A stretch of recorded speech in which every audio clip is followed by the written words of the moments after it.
And we're live. What it do, y'all? It's your guy Bendu. I'm here with my guy Matt again for another Sidetrack stream. I guess that's going to be the name of this thing now. I kind of fuck with that name because we do tend to wander off the beaten path whenever we talk about stuff. So literally, we go from like Kanye West to like I don't know, like talking about mangoes or some shit. I don't fucking know. I mean, like, common theme is they're both fruits. Very true. By the way, I know this isn't a topic, but I kind of just saw it. How did you feel about Meek Mill? Like Meek is going at Kanye right now, kind of hard. I don't like it. I really don't. It's Meek. What do you gotta say about Meekle? What is it? Martin Meek King. Martin Meek.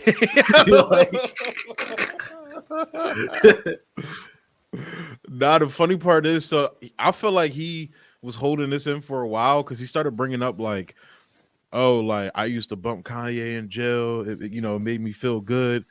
Kept my head up in jail only to get out and have him shit on my brand. I was like, what is he talking about? Then I thought about it. I think he was talking about on Daytona when they did that what would Meek do? Ooh. And I think he took offense to it. But I'm like, if you took offense to it, why are you shitting on like Kanye? Shit on Push. I mean, but not just that, but like that's not a track that you should, out of all of the things that were said in that beef, what would Meek do is just like, oh, hey, Meek was on to something. Facts. Like it wasn't a diss, or at least I wouldn't have taken it as a diss. That's what I'm saying too. It's just weird, and like it seems like everybody's just like, what? Okay, so now that you're bringing up Pusha T, he had also mentioned that he didn't directly mention what Kanye is saying, but he kind of alluded to it. He had mentioned in an interview something to the effect of like, people are asking about the old Kanye, da da da da da. But if you listen to It's Almost Dry, I'm bringing that feeling back. Oh yeah, for sure. That sounded like if he kept going with that college dropout sound. That's what that song sounded like to me. Yeah. And for Push, like he's always been one to defend Kanye, so I'm not like surprised that he hasn't spoken out. But although I disagree with some of what, like I think I agree with about 45 to 50% of what Kanye is saying, disagree with the other half. I don't like the pile up people are doing on this nigga right now. Like everybody's like shitting on. Like I was watching Joe Budden earlier, and they're like, niggas is legit in they feelings about this shit. Like man's on Joe Budden's podcast was like, I hope basically saying like he hoped Diddy smacks the shit out of him or some shit. I'm like, bro, now we're threatening violence because you don't like this nigga's opinion. I mean, that's literally what Candace Owens be saying about y'all niggas. Yeah, I think that part's a little bit on the extreme end, but Kanye's fucking wilding right now. Like he is. But I think tweaking all that 2CB. Like he's. Yeah, sure, but I don't think that him expressing like.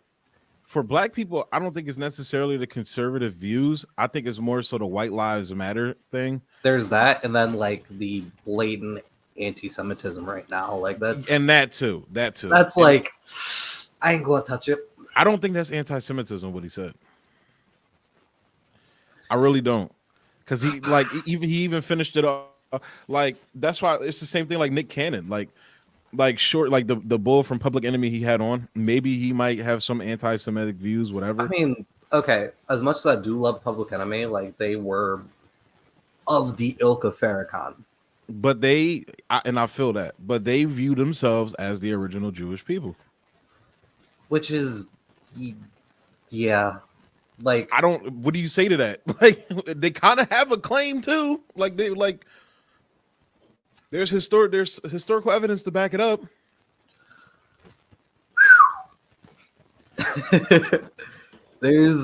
So how can you you're calling yourself a Jew, which he called himself at the end. So I don't know. I'm not going to. I ain't trying to get his yanked off the scoop. I'm not going to watch what I say. God damn. Yeah. No, that's why I'm just like.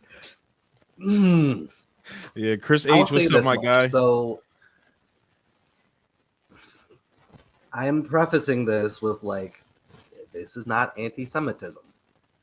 I will say that there are Jewish people in positions of power, right? I'm really trying to watch my wording here. With that said, I think where the power comes is the fact that there are people who do ride the Holocaust into the fucking ground. And they use that as an excuse to bomb Palestinian people or exile beta Jews who are black Jews in Ethiopia. Yeah. Not saying that the original Jews are West African, because people like you and me, a lot of people in the Americas are West African. We have our own monotheistic religions. That's something that needs to be discussed. And because a lot of black people don't know our history, we kind of cling to the, oh, well, we're the original Jews, da-da-da-da-da. And it's like, no. We had our own religions that might be akin to an Abrahamic religion, but we have our own. Do that research and figure that out.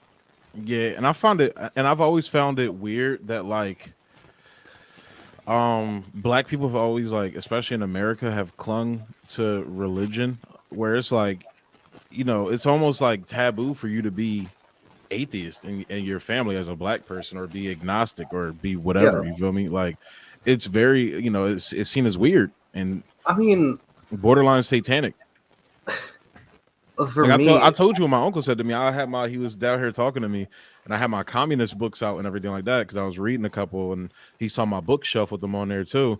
And he was like, he picked up literally Lenin, State and Revolution, and it was like, this is Satanism. I was like, what? What are you talking about right now, bro? The book you're holding is probably closer to God, like the teachings of God, than like half the shit you say out of your own fucking mouth. I mean, in the black community specifically, I kind of get it. I mean, from the aspect of, so you go back to slavery times, right? Mm-hmm. Who were, not that this happened very often, but who were the slaves who were allowed to read? Like the people that, like, Nat Turner was a preacher, like preachers and shit, religious people. Yeah. You go back to just after slavery, right? And all throughout a lot of black culture and black history, family records have been kept in the Bibles. You know, the church has been seen as a place to meet and gather and discuss ideas, right? Mm-hmm. So I get that aspect of it. However, you also have to understand that, like, Christianity, as far as we know, was pushed on us. And that's always been a point in, like, black, especially like during the 60s and 70s, like black discourse. Like, that was one of the main things that, like, the Black Panthers were talking about, and even like a lot of the, like, Malcolm X was talking about that shit. So it's like, I never understood how we adopt even but with that being said, with Malcolm X, one of my critiques of him, you decide to not take on, you know, your white oppressor's religion, but you take on your Arab oppressor's religion. I never understood that. I really never understood that. Well, and that's a complex issue, because there were, like, African kingdoms that were, you know, strictly Islamic, so it wasn't always like a oppressor oppressed dynamic, but still. Yeah, I mean, any of those, all of the Abrahamic religions were, you know, religions of conquest, point blank, right? With that said, interesting thing and last thing I will bring on this very wide topic, the Kingdom of Mali, right? Exactly. That was what I actually had in mind. Yeah. I mean, they were Muslim, but I can't remember the writer whose account it was. He was from the Emirate of Cordoba, right? He went down to visit Mali on a pilgrimage, essentially. And he was disgusted that the people of Mali were also practicing, you know, African traditions as well as Islam. Like, they intersected. He saw that as being, you know, heresy. See, and I definitely get that aspect. But it's like that's where it's like, but that's what religions have always done. like in a sense. Like I don't know the whole history of the divide between what's the two main groups of Islam that don't fuck with each other. Sunni and Shia. Yeah, I don't know the whole history behind it. Isn't it like one of them That's killed Muhammad and the other one didn't, or some shit? I don't know. I don't know for sure. it's not that. It's oof. I know this, but I forget it at the moment. Yeah, That I'll was just leave it at really that. bad. But basically the point I'm saying is like you have people that take on their version of the story, because I feel like that's kind of what Sunni and what was it Shia, the whole divide between that is people taking their own interpretations of how the religious history and what the religious texts say and things like Yeah, that. Like I every mean region that's is going to do that. yeah. You see the same thing. Almost around the same time you see that split. Um, Actually, maybe this was a little bit before. The Roman Empire splitting, right? Mm-hmm. Western half practiced Catholicism. The eastern half practiced Greek Orthodox. Say that one more And time. when the Roman Empire split, right? Yeah. The western half practiced Roman Catholicism. The Okay. eastern half practiced Greek Orthodoxy. Okay.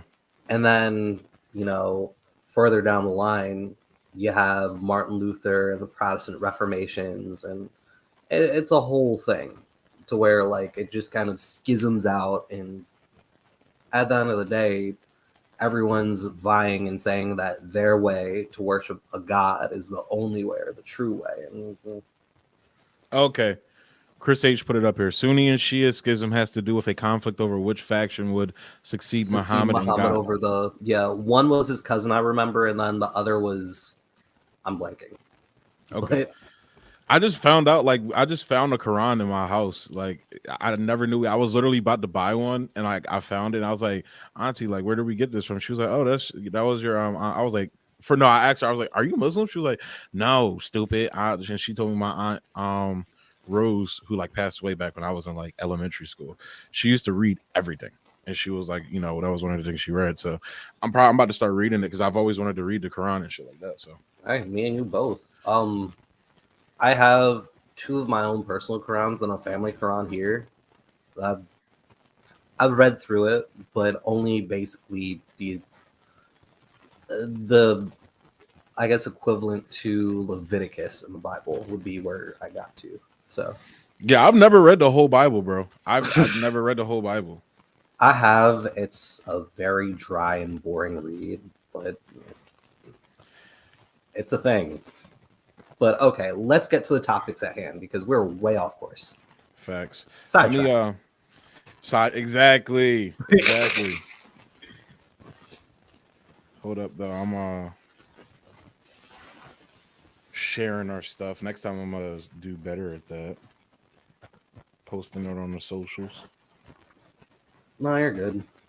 I mean, that's something I gotta get back into is social media, and I fucking hate this shit. High-key. Bro, that's the hardest part. Marketing that like putting it out there, promoting it is the hardest fucking part for me because like I'm not a social media person.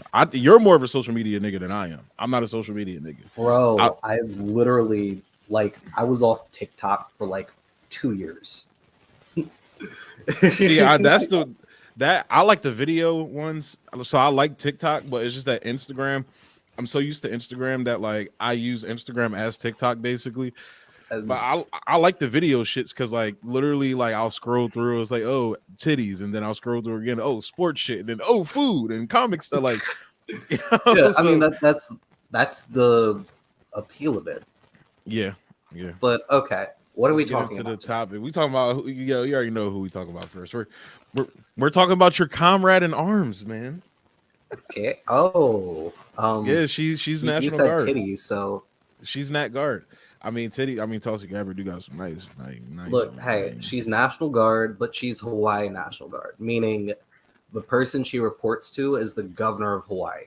Yeah, but wouldn't y'all niggas like still like she fought in Afghanistan or Iraq? I forget which one it was as a guards member. So like, yeah, technically that would make y'all like comrades in arms, like soldiers in arms or whatever the fuck. Yeah, I mean, I've never been overseas, so I can't. not even going to act like I have. You should, bro. I like them military niggas that do that. I hate that shit, bro. Because you don't know until you realize, until you find out. Like you don't know until you don't know. Basically, like Oh yeah, niggas, no, that's why I'm niggas just be like, talking hey, big shit, and then you find out they were like sweeping the stalls and like they're local, whatever. Bro. Like, well, nigga, shut up. ugh. So what's interesting is like you can be a combat MOS and never see combat. Conversely, you could also be a non-combat MOS of POG and then somehow get into A what? fight or get blown up. A what? P8. Oh God, not Yeah. you That's fucking. lit. That's lit. Matt, you're a pog, bro. I mean, I'm just gonna look into the camera and say it. If you know, you know. You know. Nah, but yeah, Tulsi Gabbard. We're gonna get into her, bro. So Tulsi Gabbard, she has a white ass name too. She is leaving the Democratic Party. But she's doing it in the most like, I don't know, bro. I think we should like I was a Tulsi supporter in the 2020 election. I really fucked with her. For me, I fucked with her more than Bernie. I thought she was better than Bernie. Even on Medicare for All, I thought she was better than Bernie in terms of actually like getting it done, basically. right. I think she was better than him on foreign policy, on censorship, on some domestic issues. But it's like as of late, she's, and I don't like to say drifting right, because I don't buy into these like left right dynamics anymore like that. Aside from like economics, I guess, because I feel like most people are traditional in their personal lives, like conservative. I wholeheartedly believe that most people are. But with Tulsi though, it's like, all right, so first you come out and you start beating the whole like fuck Biden thing, like criticizing Biden all the time on Fox News, which I have no problem with her going on Fox News. As you should. I actually implore it. I'm glad she does. But it's like you go on there and shit on Joe Biden, cool. But it's like you never talk about the root issues. Like it's always with this like framing like of not addressing that Republicans are bad too.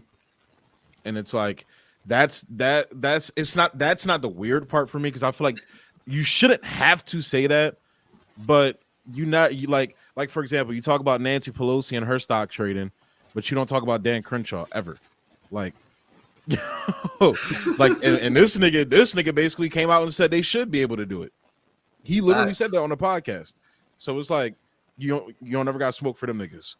You talk about our privacy rights and how like people like AOC and all these people are down with censorship, which I'm all for. They are. I'm all for criticizing them. But then you never talk about how like people like Tom Cotton want to send in the fucking National Guard to squash protests, or Ron DeSantis, like in his laws his invasive laws that he. It's always like this contradiction, because it's like both sides. That's kind of when you're saying, oh well, she's drifting, right? She isn't drifting, she's pandering. That's what this is. It's I don't know what to make. Well, I know what to make of her, but you're talking about this, and the one thing I will agree with her on is like she's anti-war, very much pro changing our foreign policy. But then, like, is she really though? Because remember, I told you she came out and was like pro drone strike. Hey!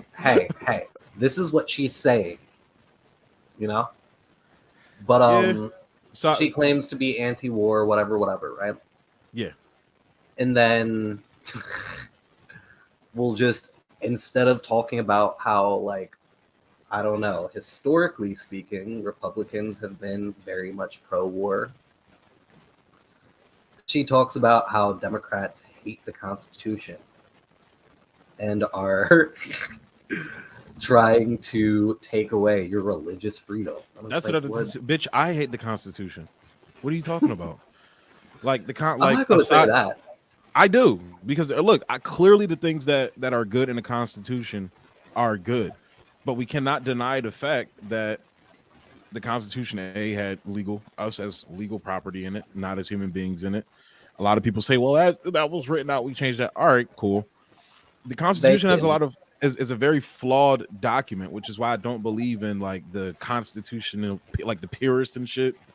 I'd like for me, like the Constitution wasn't written when Facebook and Twitter and all this shit existed. Like when the internet existed. Like it wasn't around when the fucking steam engine existed. So it's like, what are we talking about? Like with this doc, like I don't know. But go ahead. I didn't mean to cut you off. I mean, I'll agree with that, but what I'm basically saying is and this is what I just couldn't stand about the fucking Tucker Carlson interview that she did, right? Tucker Carlson's bigging her up as like, you're the only person that calls himself a Republican to say these things, right? I'm just like, I'm pretty sure that's a prerequisite to become a Republican, is to believe that like she's the only one that calls herself a Democrat that says these things, right? Is that what you meant? No. He literally said like, Republicans aren't talking about these issues. The fuck? Like, my guy, this is all you talk about is how, Democrats are anti-white and how they're trying to persecute people of faith. And it's like, come on, bro. You have a fucking persecution complex. That's what it is. Yeah, so I guess we should go ahead and react to the video she put, because she it's only like this first video is only like a minute, and then we'll watch like 3 minutes of the Tucker Carlson interview. So this one, yeah, that I remember you sent that to me last night, and I was like, yo. But this is what she put out on Twitter. Was it yesterday? October 11th. So yeah, yesterday. I can no longer remain a Democratic Party that's under the complete control of an elitist cabal of warmongers who are driven by cowardly wokeness, who divide us, utilizing every issue and stoking the warmongers thing, right? Yeah. Does she realize that about 2 years ago, Trumpers were trying to push a war with Iran? I mean, look at like literally there was a nigga on Fox News saying that they're like the Marines want to sit on a skull of or sit on a throne of Chinese skulls. So it's like, yeah, I'll definitely feel you, bro. Like what is this? But continue. And also I want to highlight that she like she knows the buzzwords, like the whole cabal thing, like that. I'm like, oh really, yeah, no, of course. That's what I'm saying. Like it's a pander, it's a grift. It's not. Oh my god! And it's sad to see it because I used to think she was a principled person, bro. I really did. I fell for. I donated to her. I donated like $20 to her. I know it's not a lot, but it's a lot for me being a broke ass nigga. I mean, like, hey, she has no F. I might have donate a little bit more than 20. I can't. Yo, this nigga, bro. I hate you, bro. Anti-white racism, who actively work to undermine our God with every issue and stoking anti-white racism. What the fuck does that mean, bro? What the fuck does that mean? These will be the same niggas now. No, whenever you talk, this is why I can't fucking stand. They say this bullshit, but whenever I talk about like police or some shit, right? I'll start talking about police. Issue that if you're a conservative, and especially Tulsi as somebody who leans more libertarian, which we're going to talk about as well, like should agree with me on this. Oh, you need one of the main things they'll say is we don't need to be focusing on division right now, like racializing everything, this, that, and the third. But as soon as y'all feel some shit, white people feel some shit, it's all about that. And then as a woman of color, I'll say that with air quotes, a woman of color, they always do this shit. Always. I mean, fucking Kamala. I do. Look, call it racist, call it whatever the fuck you want to. This is going to be a little bit of a spicy take. I do believe in the token minorities with these other minorities in America. I wholeheartedly believe in this shit. Oh, yeah, no. Like, because you always see them niggas like agreeing with these white people, whether it's the liberals or the conservatives. Yeah, no. Like, she's honestly white enough to pass. She's ethnic, but like she's non-threatening ethnic. She's not like you or me. I'm a nigga. Like point blank. Yeah, we're period. niggas, bro. Yeah, big exactly. lips, a big nose. Like there's no fucking hiding that shit. She has European features, basically, is what you're saying. Yeah, yeah. To where she's white passing. Ish. But okay, really quick, back to the anti-white racism. That's code. That's a byword. But continue. Who actively work to undermine our God-given freedoms that are enshrined in our Constitution, who are hostile to people of Tulsi Gabbard, you are in favor of drone strikes that have killed multiple civilians. And you're talking about rights right now, bro. See, all right. So Shaniqua McAdams, I appreciate you hopping in here. I appreciate the comment. She says she's in the military. What's more warmongering than that? Well, Matt's in the military. I would say that Matt's I'm pretty like, and I don't want to. This is just a means to an end. Like, but like go into that a little bit. Go into that a little bit. Like, explain that perspective. The unit that I'm in is mainly Black and Hispanic, right? Mm-hmm. We're all pretty much there because like we need money for college, we need healthcare, we need insurance, like that's what it is. So I joined so I could get job training and a job that I like, and once my contract's up, I'm out. Like I understand, well, not I'll also say this, in a racially divided America, it also does help to understand how to shoot and operate and clean a firearm. Very true. Why not get the enemy to teach Take that as you will, Shaniqua. But I will also say that I feel personally that, you know, actual change I think is going to come from y'all. It's going to come from the military. Course. When it goes too far and y'all just like, no, we're not doing that. Like I think that's where it's going to come from. That's what I do like about my personal leadership. I honestly hate the fact that I'm talking about this on air, but like, I mean, you don't have to. That's what I'm saying. Like, I'm already here, but the leadership that I have is pretty. They're not going to make us do anything too crazy. They'll say no for us, and that's one thing that I'm very appreciative of. Yeah. So, am I bad if I aired you out? Like, my bad. I didn't mean to. You're good. You didn't want that known, but. The whole reason for me doing that though was because I'm saying that, you know, just because Tulsi's in the military, that doesn't mean, you know, she's pro-war. I mean, she very much is, but that's honestly like the perspective I just want to point out. You know, we have to understand that, you know, not everybody in the military is, you know, like the bull from Forrest Gump. You know, my daddy served and my daddy's daddy. Like, not all of them are that. Oh, God. I mean, I did meet those people in basic, but like dumb as fucking rocks when you talk to them about any kind of issue. But my fault. Continue. Yes, sir. Of faith and spirituality, who demonize the police but protect criminals at the expense of law-abiding Americans, who believe. And me and you have talked about this personally. That LAPD officer who was murdered for investigating a rape that happened within the LAPD. Exactly. I just saw a video of a fucking cop body slamming a there was a teenager. There's a story that's going around right now. A teenager like basically died of like a brain injury in school or some shit. He was a freshman. It was like his first week too. Freshman in high school.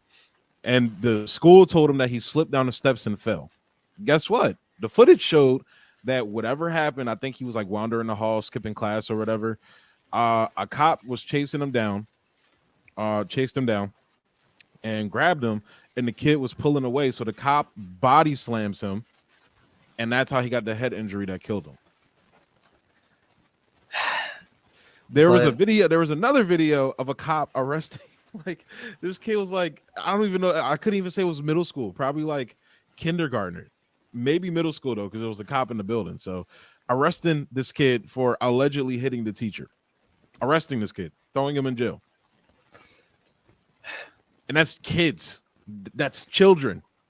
Like, could you fucking imagine what these maniacs are doing to people just on the streets, to grown ass people on the streets that they're patrolling. Yeah, like I think the statistic is, this is a little bit of a spicy take here.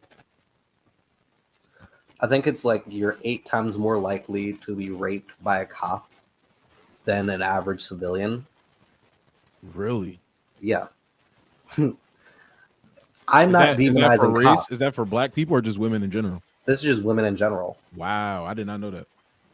But, you know, this is not me demonizing cops. This is cops making themselves look bad. And that's the point that, and like, again, Tulsi leaning more libertarian, which showing clearly she's not. Like, that's one of the things, you know, some libertarians agree with. I would say a good number of them agree with is the police are out of control. And some of them niggas be sounding like straight up like BLM motherfuckers, abolish them. Libertarians. I mean, to accomplish my goals, I will work with libertarians on some issues. Not opposed to it. It's just like I can't be dealing with this. Exactly. And that's where it's like, this inherently is like, right now, like Tulsi, right now, you're agreeing with like Brooklyn liberals right now on the police. They agree with you on this. They're not disagreeing with you. All of them right now, instead of, you know, complaining about Mayor Adams in New York, not, you know, not solving people's economic needs, like, you know, maybe fix the economy and crime will go down. Not doing that, but they're mad that he's not increasing, which he's already done, but increasing the police presence in New York. So it's like, you agree with them. Literally, you like, so who are you talking to right now? I mean, like, the fact that Joe Biden, after, you know, 2020 and that summer BLM, expressly told black people, no, we're not going to fix police issues. And that gives more money to police. Joe Biden said he was not going to use executive action, which he could, to solve any black issues to black people's faces. And niggas, we were still told to go out and vote. I remember people that we know, went to school with, that are political. They used to be political in air quotes. Yeah, was telling me, so we got to vote for Biden, right? So we know we got to vote for Biden. Why? Why? So it's like that in itself right there. But to me, the fact that y'all niggas was out there protesting, rioting, all that shit, y'all did everything under the sun. And these niggas it just ended with them funding the police more. Joe Biden right now, and this is what infuriates me about this too, because one, on the liberal side, they're the ones doing it right now. And then on this side, these niggas are pretending like they're not doing it. And, you know, saying that they're like anti-police or whatever. Joe Biden is pushing the crime bill 2.0 right now in Congress. I mean, and it's honestly, probably going to pass. It's probably going to pass. You could say the same thing about immigration. Yeah, exactly. Like I think she does, because she says we have open borders. She says that shit all the time. Wait, does she say it here? Yeah, let's get to it. Oh my God. Even open borders. Weaponize the national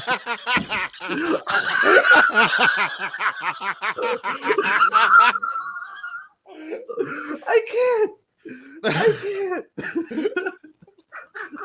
Bro, I just laughed so hard I got lightheaded.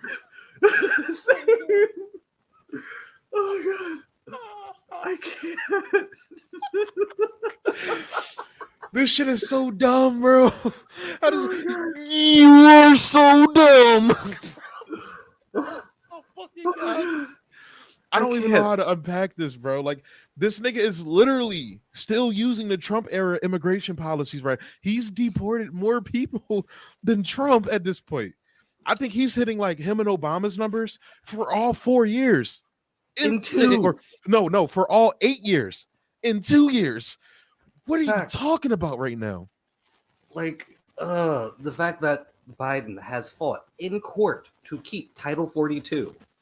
And you know what? Hey, kids aren't in cages anymore. They're in detention centers. Detention centers, as said by AOC.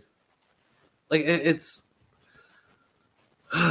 That's what I'm saying. Like, Candace Owens out here doing AOC shit. Tulsi Gabbard out here doing whoever should. Like, what are y'all... Like, this is how dumb Americans are. Honestly, I hate to say that. I don't like calling Americans out their names. I love stupid. I love my country. Y'all, if y'all are falling for this, y'all are dumb. I'm sorry, bro. I don't know what to say.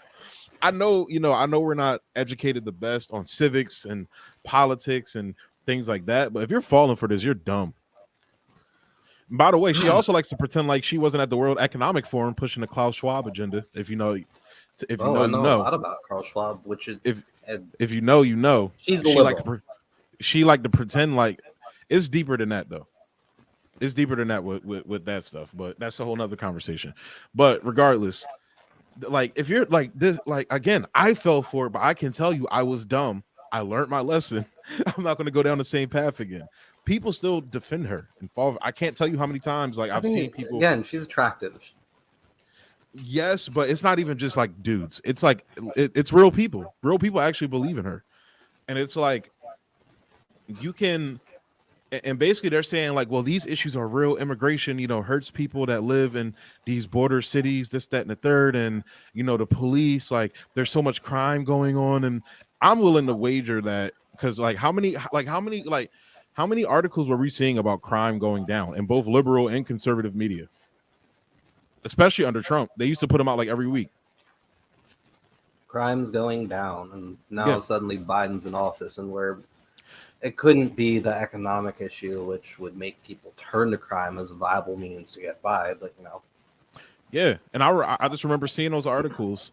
So I'm always skeptical of and that's another thing with conservatives too. They'll tell you not to trust the media all day, but they'll point to literally every article, whether it's a liberal or conservative outlet, talking about the high rise in crime. Like, can we actually get numbers on that? Are people actually going to is this actually true?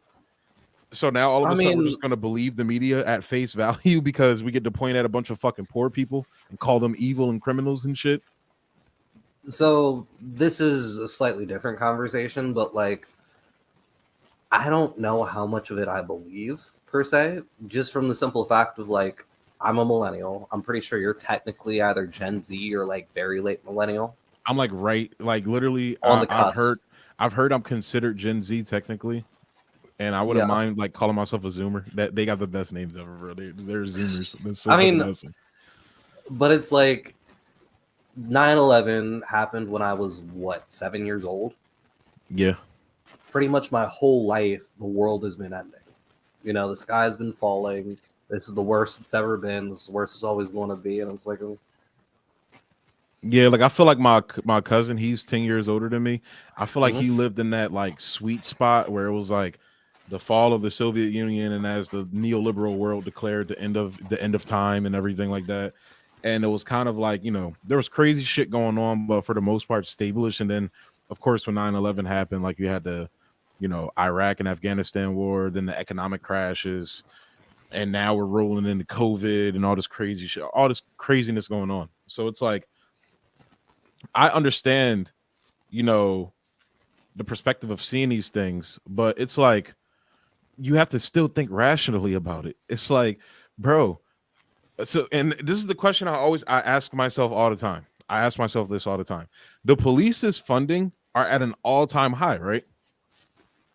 What else is at an all-time high? Crime. So what the fuck do we need these niggas for, bro? Clearly they don't fix crime. Bro, what the fuck do you just think? It's simple shit like that, bro. Simple shit like that. Just think. But then all of a sudden we're supposed to appreciate cops when you I hate videos like that when they show the cops playing basketball with the kids. It's always a black one too, and then they'll show the white, one doing the black dances and shit. Fuck out of here, bro. Yeah, sure you was hitting that. Yeah, sure you was hitting that shit, bro, but fuck you. I get it. However, it's just I don't care. I really don't. And that in and of itself is just utter lunacy.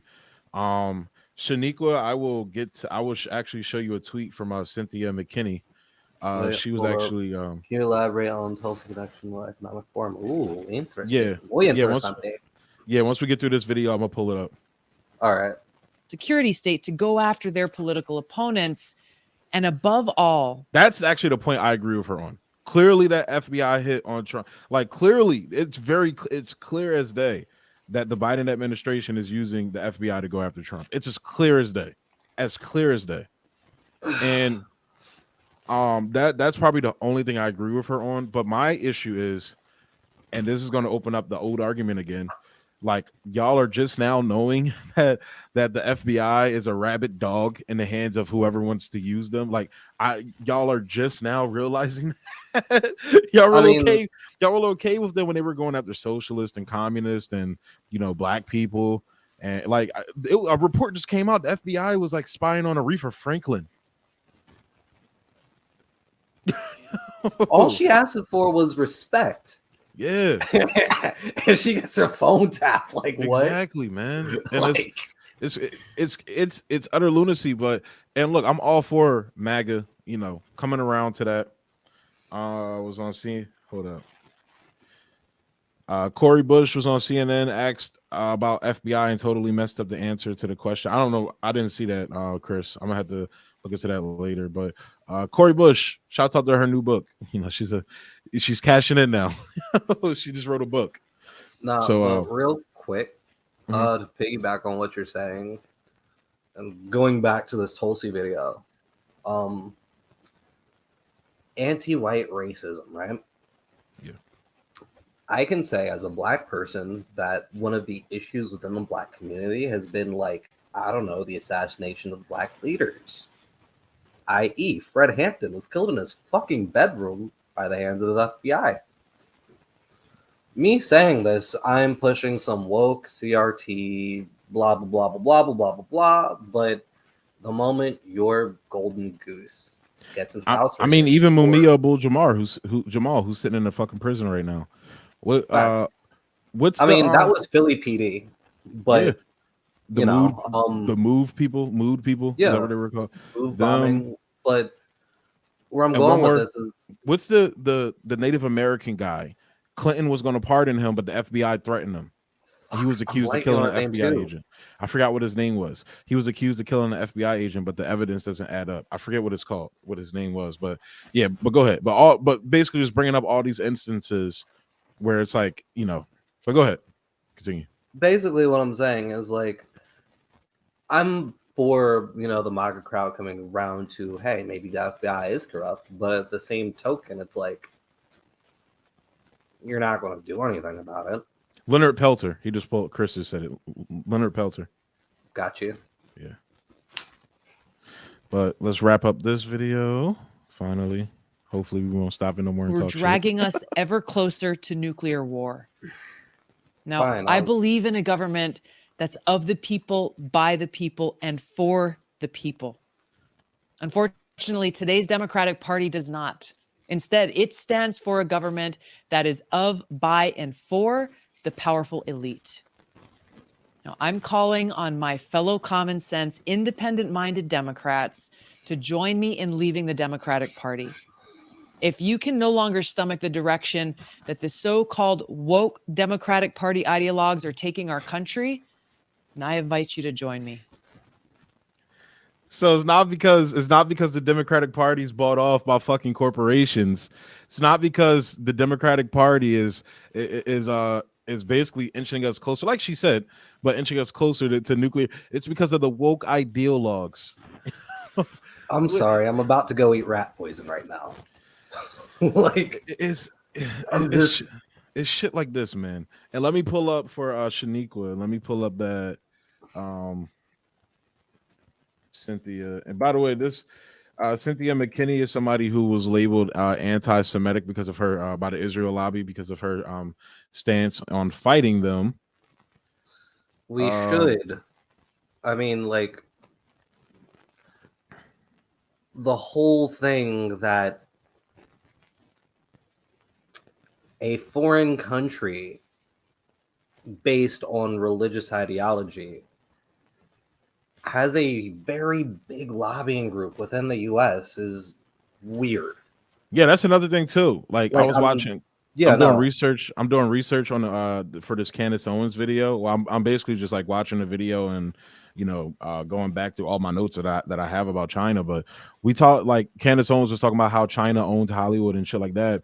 But we never talk about how like Saudi Arabia and Israel like own larger portions of Hollywood and China does.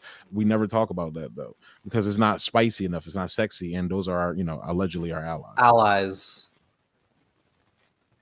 Damn, I cannot find this joint.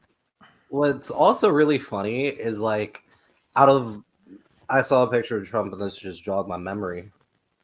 What's really funny is like, out of all of the terrorist attacks that Trump made up, there was one committed by Saudi nationals at a naval base in Florida, and well, nobody talked about it. Yeah. This is her, the Forum of Young Global Leaders of the Future. This is the World Economic Forum. Klaus Schwab, founder and executive chairman of the World Economic Forum, created the Forum of Young Global Leaders in 2004 to help the world meet increasingly and complex interdependent problems. Dan Crenshaw's on there too. So as much as they talk about globalist and the globalist elite cabal, Zuckerberg. Yeah, which globalism is capitalism. I hate to say that. I know people get mad about that. I mean, you're sitting here talking about how you hate woke politics, and then Megan Rapinoe is on that same panel. Exactly. Wait, who's Megan Rapinoe? U.S. women's soccer player. Oh, that's the soccer chick. Yeah, okay. Yeah. And then, like, you'll probably know more about this, but Cynthia McKinney also brought up, in addition to Tulsi making a clear and definitive statement on Brahmanism, casteism, I like to hear her position on Israel-Palestine. Knowing her positions on those two issues is key for me. Otherwise, so. Tulsi Gabbard tries to defend anti-Palestinian vote, and that's the article from the Electric Antifada. Maybe we'll cover that article another day. All right. Because I didn't get to clip it out. But that is basically the hardcore. As much as I do say that America has a caste system, India might have very well invented it. Yeah. So that's what that is. Like, lighter skinned people are at the top tier, darker skinned people at the bottom tier, and live in remote villages and like no access to water or healthcare, like any of that shit. Oh God. Yeah, I know. This shit. But before we continue though, I want to throw some of these comments up. Yeah, so Tulsi Gabbard, Shaniqua said she voted against BDS. Yes, I do remember that. Makes sense. Chris, this is what I say all the time, bro. They need to stop using the term woke. We need our term back now. Somehow woke means we don't like black people, or it's getting to that. It's like, I mean, it's crazy how like just like anything black people do, it gets stolen from us. Yeah, white liberals take it, bastardize it, and then conservatives demonize it, and then thus the term like the mean, the word, it's gone. I mean, same thing with quote unquote cancel culture, right? Mm-hmm. It started with black people calling out white people about shit, and all of a sudden it's turned into this monster in which it means everything and nothing at the same time. Yeah.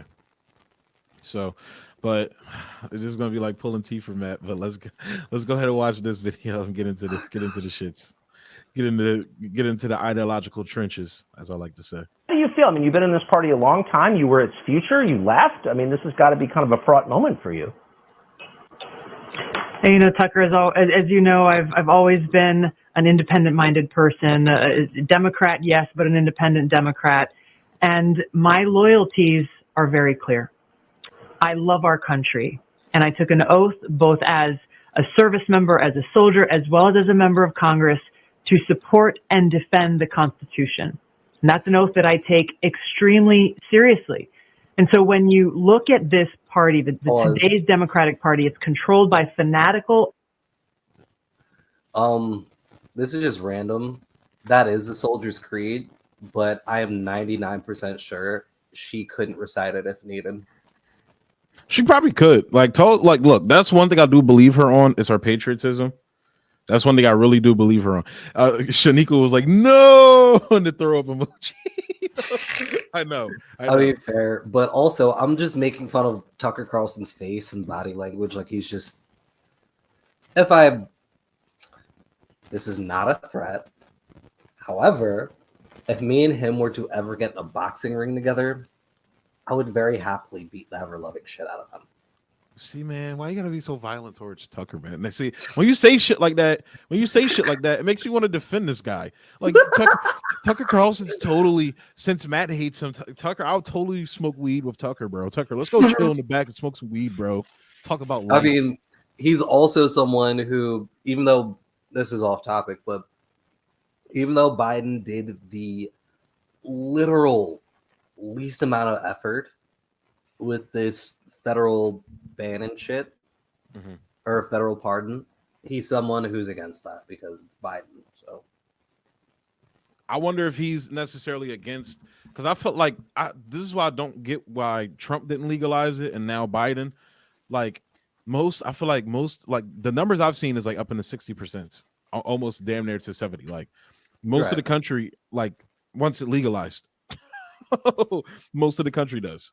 Like even conservatives. So it's like I don't get what the big deal about. I'm like we're still having a marijuana debate in 20. Mississippi just legalized marijuana for medical use, and we're still having a debate about marijuana in America. I mean, it's because criminalizing it makes money for people, but this is a completely different discussion. Yeah. Just continue with the video. Ideologues who hate freedom. They despise the Constitution. Democrats do hate freedom. I do agree with her. They do. Yeah, no, I'm not even a Democrat, and I just hate the idea of freedom. But really quick, this notion of they despise the Constitution, right? You understand what that's a buzzword for, right? I do not. Explain that. Two-way rights, Second Amendment rights. So she's trying to appeal to the gun-toting crowd. Democrats are going to take your guns. That's all it is.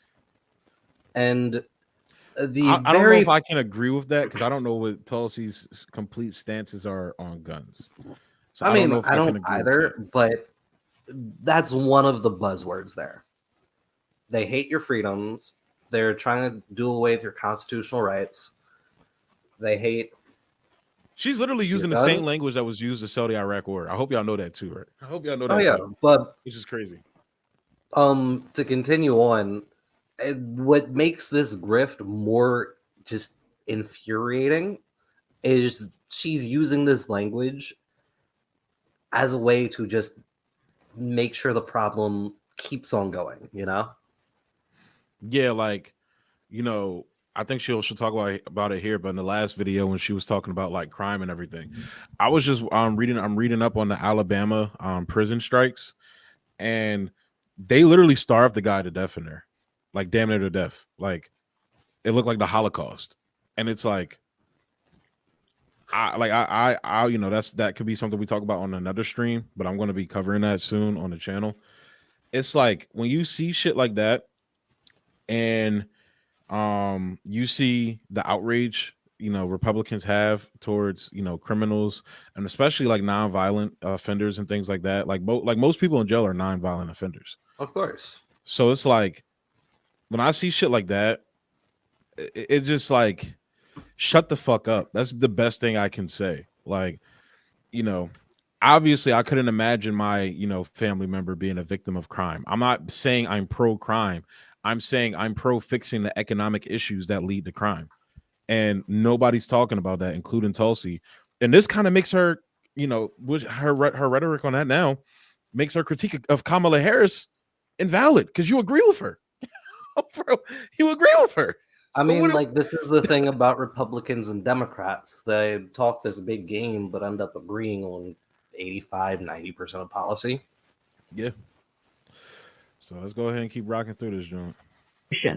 They actively find ways to undermine our God-given rights enshrined in the Constitution, like freedom of speech. If you say something and I say something that they don't like, instead of saying, you know what, agree to disagree, live and let live in the traditional liberalist kind of way, no, that's not good enough. They will do all that they can to destroy you, silence you, smear you, work with big tech, work with corporate media 100%. to actively destroy anyone who dares to even question their agenda.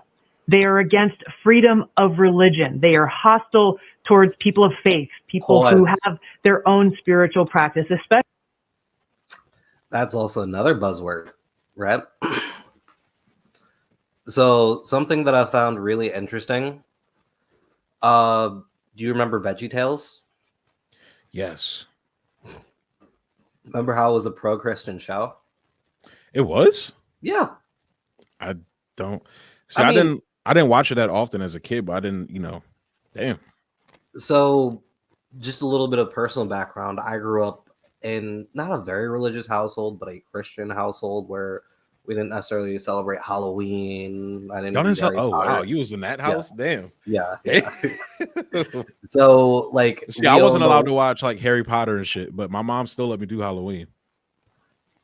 Nah, but we whatchamacallit, we had all the VeggieTales VHSs and all that shit. Anyway, the creator of VeggieTales is actually more liberal, right, than that. And he's debating with someone online over something Lauren Boebert had said about how she's over separation of church and state, blah, blah, blah, right? And he posited this. He's like, all right, Black people have their own churches, right? Hispanic people have their own churches. How would you feel if, a Black church, a Black Protestant denomination was in charge of your government? How would you feel if a Hispanic Catholic denomination was in charge of your government? Right? Yeah. This is code word for Christian rights. The only people who want that are white people who want to, Yeah, but I think, I would agree with you if this was like 20, 30 years ago. But nowadays, like, for example, a lot of the Trump crowd aren't necessarily religious. They're not like Bush religious people, if that makes sense. They're more so religious in terms of adherence to like traditional values and things like that. Yeah, but like that's the thing. They don't actually believe in a lot of it. And traditional values is, in my book, code word for like, you don't really like gay people. See, I don't even agree with that. I think it's more so like Tulsi just said, live and let live. I think it's more so this, hyper promotion of the LGBTQ lifestyle that parents are kind of like, I don't know about that. Like I hear my cousin talk about it, and hear other parents talk about it and things like that. Like they're worried. Like parents, this is a legit issue for parents, regardless of whether we like it or not, or agree with them or not.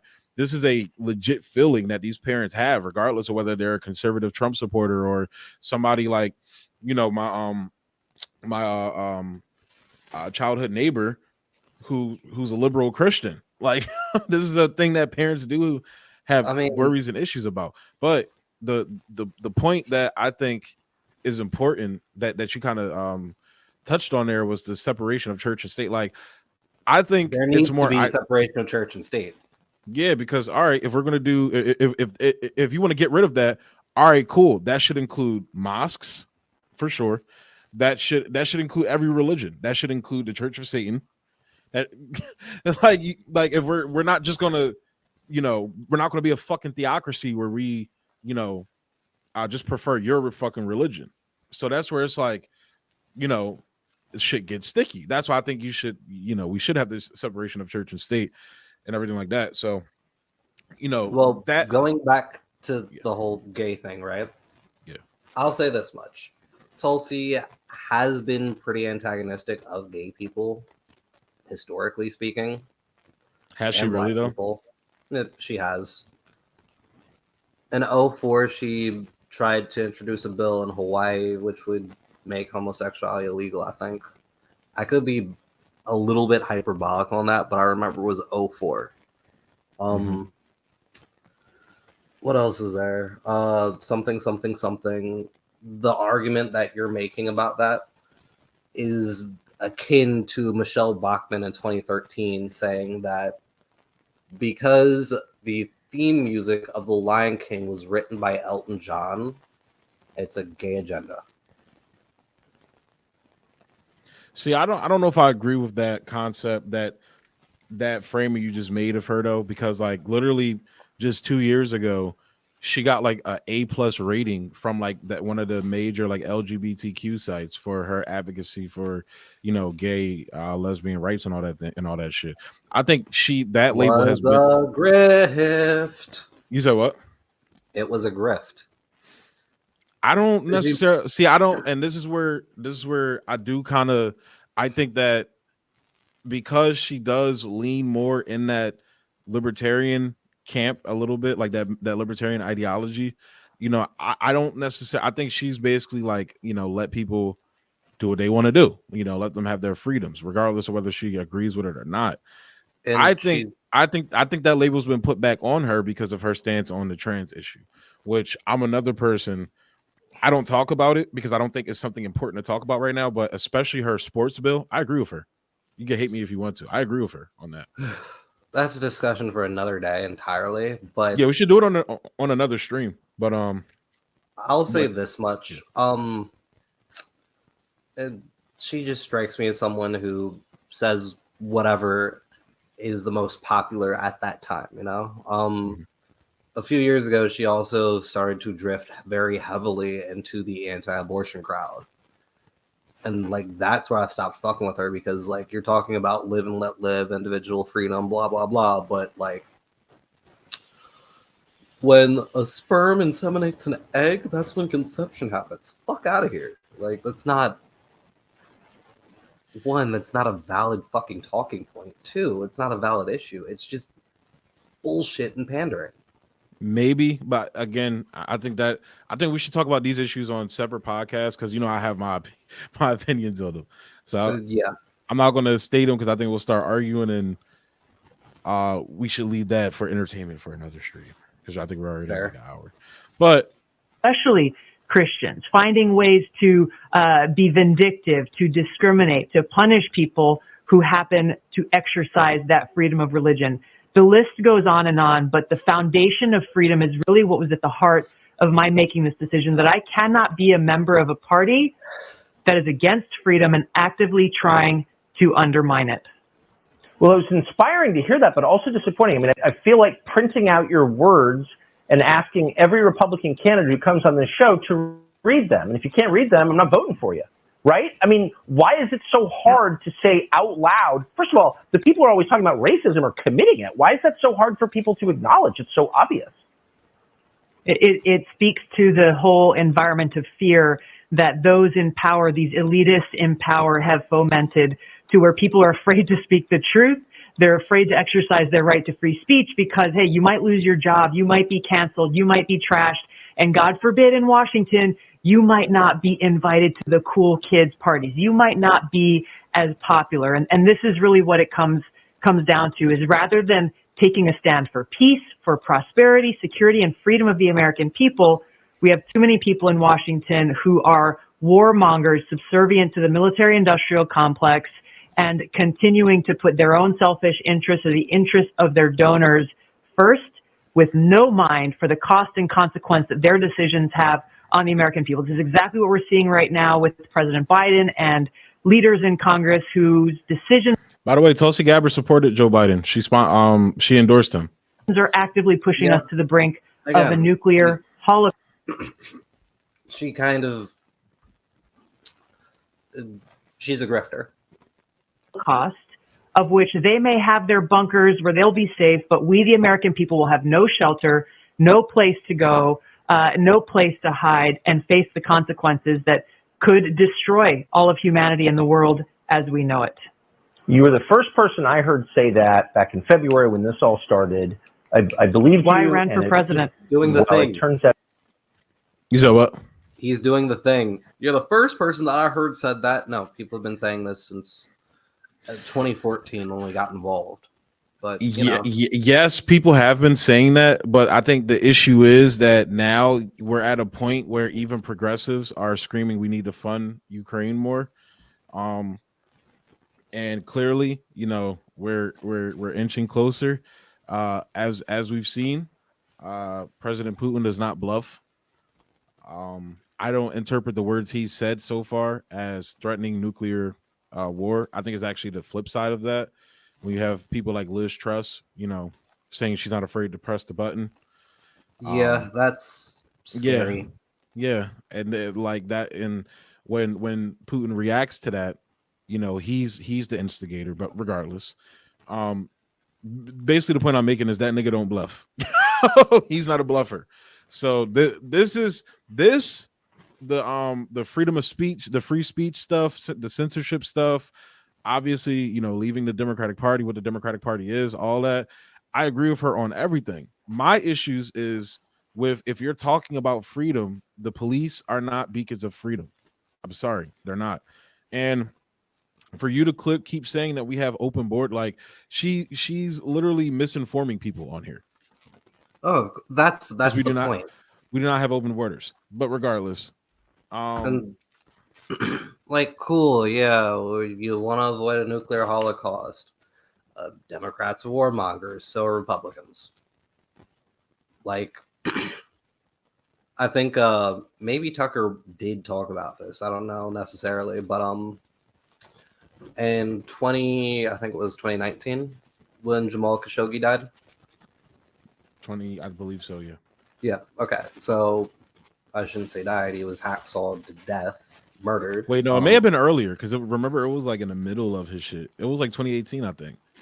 Maybe it was 2018. I forget. I think it was 2018. Yeah. It might have been 2018. Yeah. Okay. Which, by the way, I don't know if you knew this. I covered it on the show because I gotta flex my reporting. But it was actually flex. It was actually revealed that Israel's spyware. I forget exactly what it was called. But Israeli spyware was found in his fiance's phone at the time. So they were like, it was purchased by the Saudi government. So the Saudis basically knew where he was because they were tracking his phone.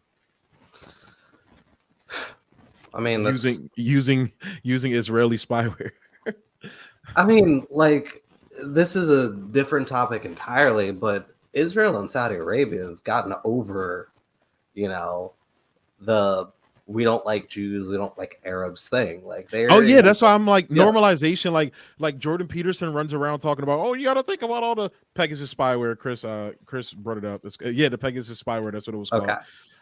But Jordan Peterson, the peace deals Trump brokered. You mean where basically Saudi Arabia and Israel just formally say, they're on good terms, basically formally, because they hate Iran.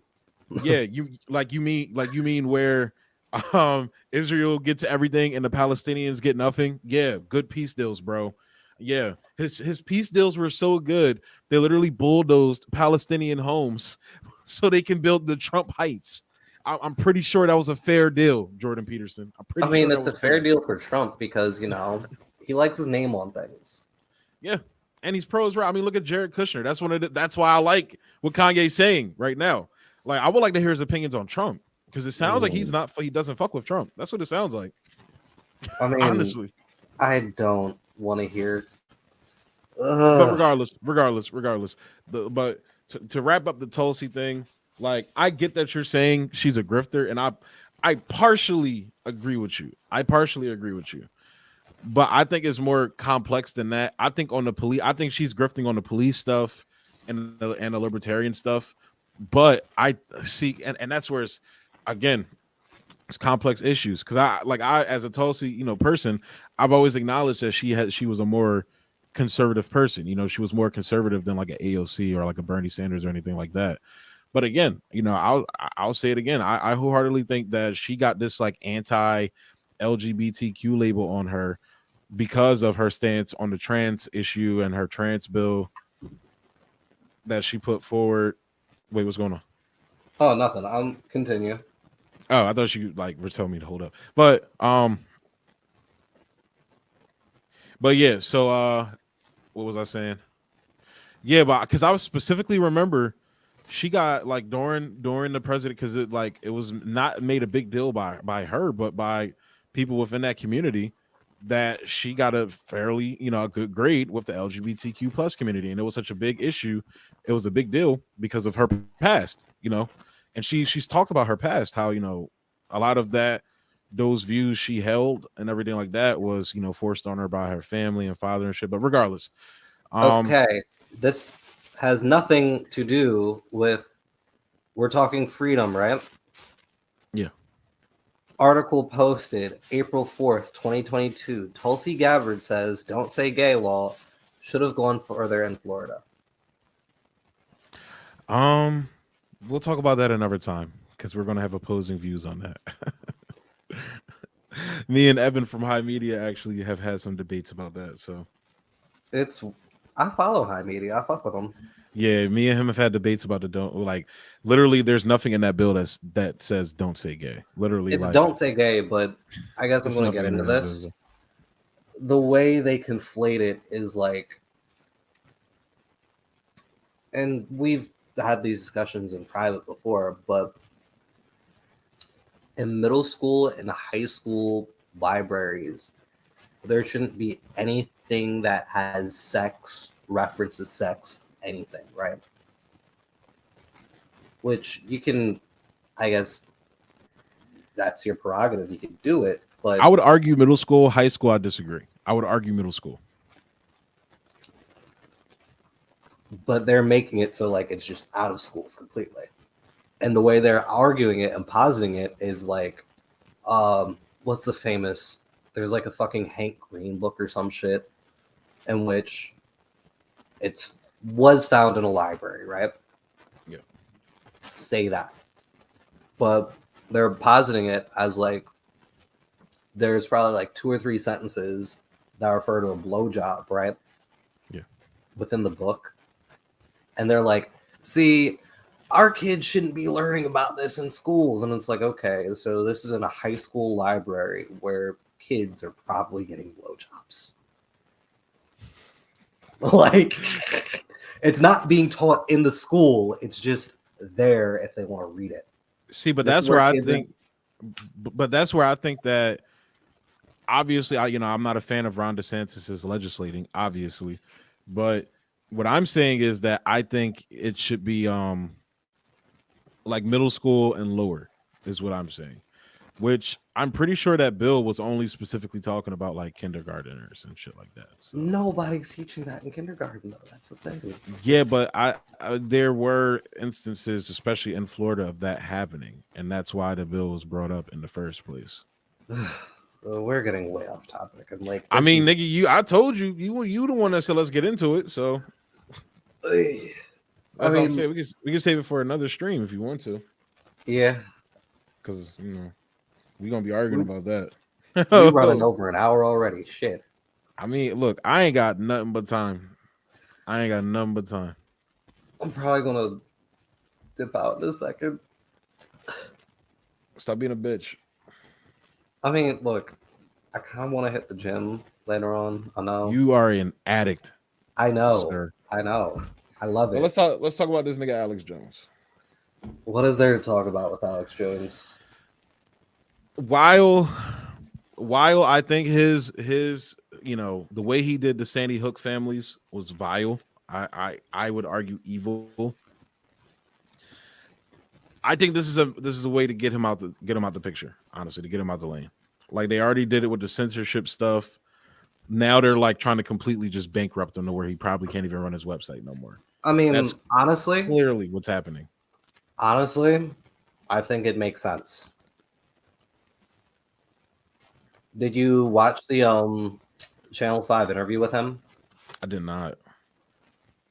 Oh boy, this was right after the I think it was the Texas hearing, right? Mm-hmm. Where I think it was like 45 million he was owed these families. Damn. Yeah, some shit like that. But he spends the first half of the interview being blatantly sarcastic. And then the second half is just saying like, and again, this is the whole thing that I hate about conservatives is the persecution complex, right? He's like, oh, well, I was with my wife and my family in the grocery store and someone just came up to me and called me evil and spat on me. Well, yeah, how do you think the Sandy Hook families felt, bro? Literally. Yeah. So while like I think it's a complex issue with Alex Jones, because look, Alex Jones has said a lot of truths in his past. Like a broken clock can be right twice a day, but like, and even recently, but he's been right a lot. That's the thing. He's been right a lot. Finish. one thing that was made blatantly clear with the Texas trial specifically, right? They knew they were pushing misinformation. Like, this is the thing that makes it really funny. The prosecution read out loud a text between him and Paul Joe Watson, right? Who's another conservative who I think works for InfoWars or worked for InfoWars. A lot of the culture war shit, right? Yeah. To paraphrase it, they're talking about COVID in the text, and Paul Joe Watson's like, this is another Sandy Hook. This is a bad idea. We shouldn't be covering this the way we are. And Alex Jones is just like, fuck it, we'll do it anyway. So it's like the fact that you know that you're blatantly misinforming people, you're going to do it anyway. And even though he's gotten, banned on Facebook, Instagram, Twitter, whatever, he still has a sizable website. And I think the issue is that he has a cult following, and this is the weird thing about it. Even if he's not making money from social media proper, he's still able to, push out misinformation and disinformation and say, you know what, Russia's going to blow us up tomorrow. Buy these iodine tablets from me. He gonna have to sell a lot of them bitches to pay off this. That number he got, but 965 million, bro. Basically a billy. He got to pay a billy, bro. I'm not for censorship, but it's like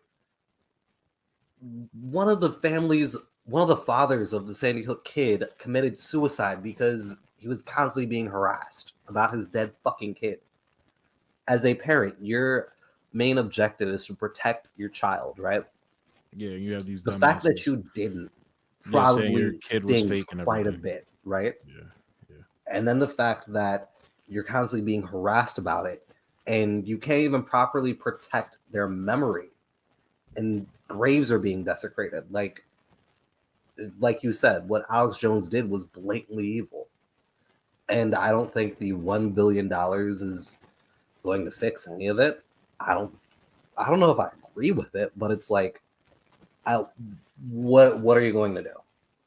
Yeah, I see. I just hate the precedent that Alex Jones set, and how progressives and leftists, supposed progressives and leftists, just went right along with it. Because now you see it happening to media outlets for pushing misinformation and disinformation, but telling the truth. You're seeing it with the Ukraine stuff, like Mint Press News.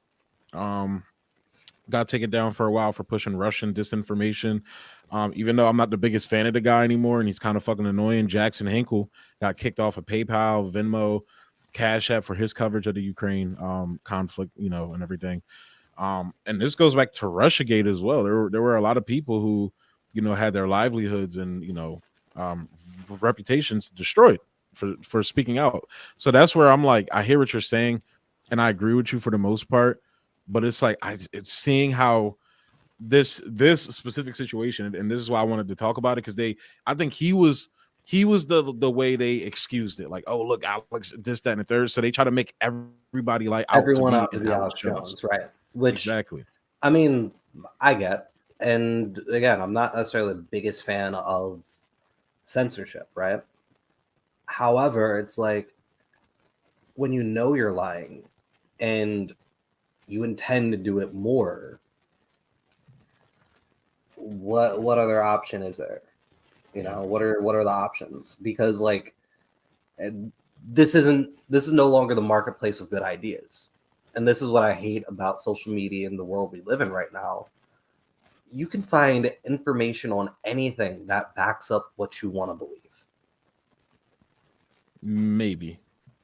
Well, this is honestly how conservatives work, in my opinion. I mean, this is how liberals work too. I mean, like, I don't know how much you can talk about this, but I'll just use it as a quick example. Like, for like one of the main things I've seen with liberals about this was the Assad thing. They said Assad gassed his own people, but come to find out, we have like actual like scientific evidence where like specialists, experts, went in, reconstructed the the sites and everything, and the science doesn't back up the narrative that the West is pushing. but liberals still will say this and say it, all the time. Conservatives too, but it was mostly a liberal thing. So it's like, it's not just a conservative thing, it's a liberal thing too. And with other things as well, but I'm not going to say them because I'm not trying to get into that tonight. But I just think that works on both ends. But just to wrap it up, I think Alex Jones, like I said, vile, evil shit he did to the Sandy Hook family victims. However, I don't know if I like this outcome because I feel like this is a precedent that has that's going to be set going forward. So, I mean, for I feel like in my mind, the only rational way to stop it would be to turn him into a gay frog. Bro, do you know how many iodide pills he's going to have to sell to pay that shit off, though, bro? Good. Fucking good, bro. I mean, actually not good because he'll just be getting more money. And yeah, like I said, I don't really know how we solve the issue because he's going to continue to just blatantly misinform people. But okay, I'll leave it at that. But let's go ahead and move into. I think we'll cover Haiti another day. This will be our last one we'll cover. All right. I found this clip online. I kind of, I figured you would like this. Load it up and play it. That's what I'm doing. I'm trying to get it queued up now.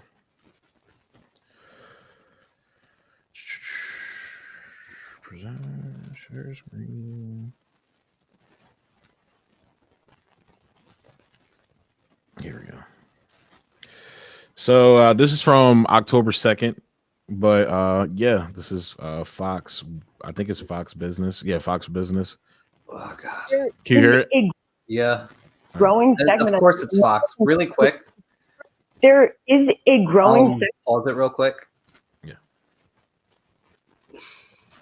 Blonde hair, blue eyes. Don't do it.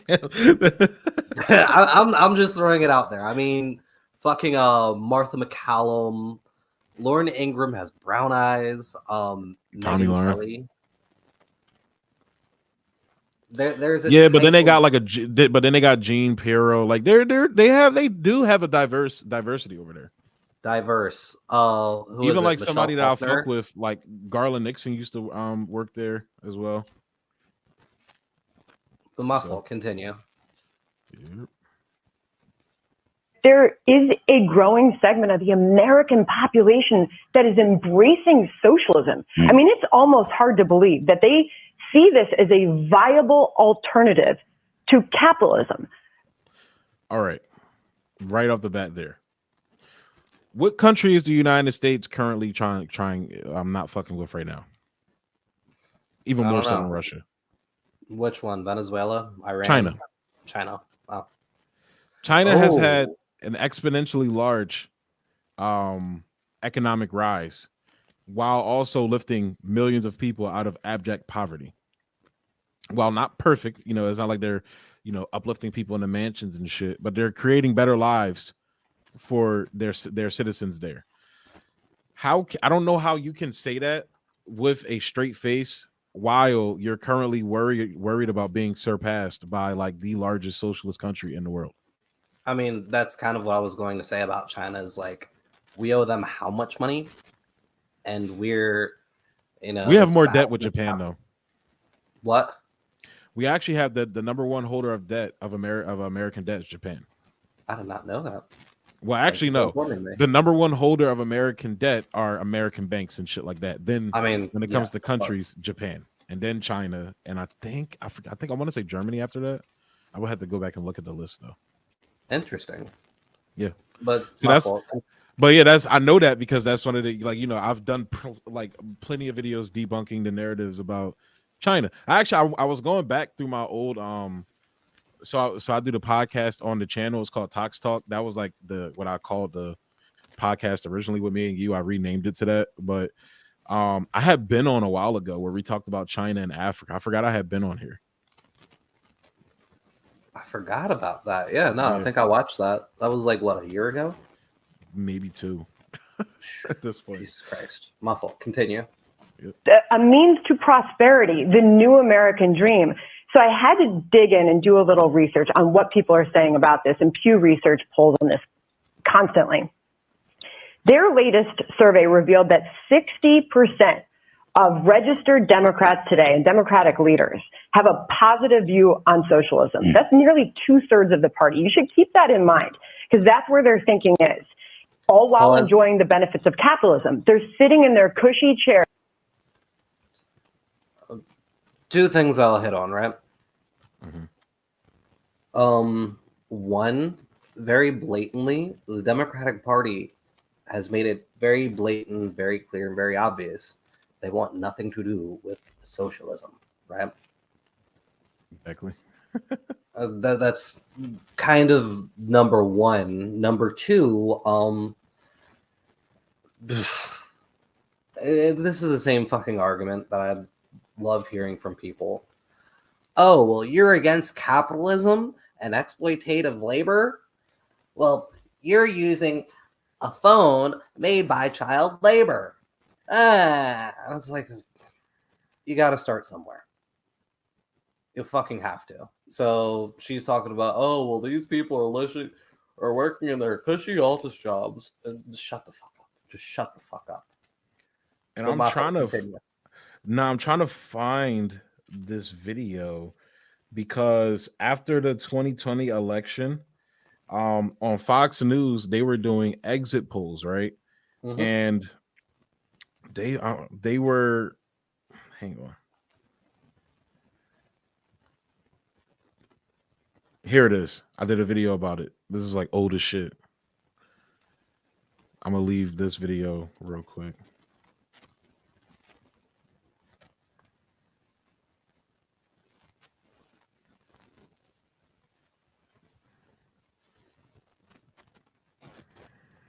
Not an Antifa fanboy.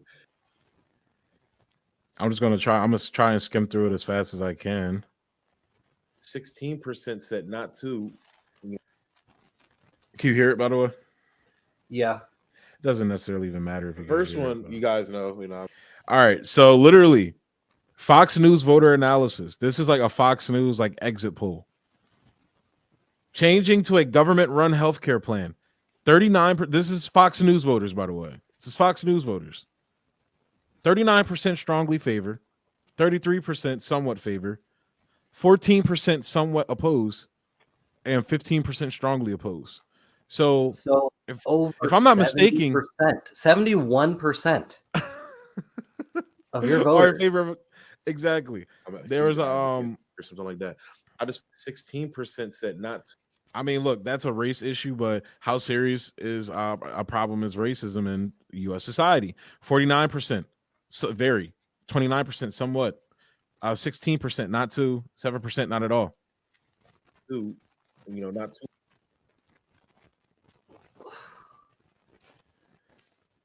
This is the only systemic issue that Black people have. Hold up. This is why I found these polls fascinating as fuck, bro. I love Fox. Neither. But going back to the campaign, neither candidate is really.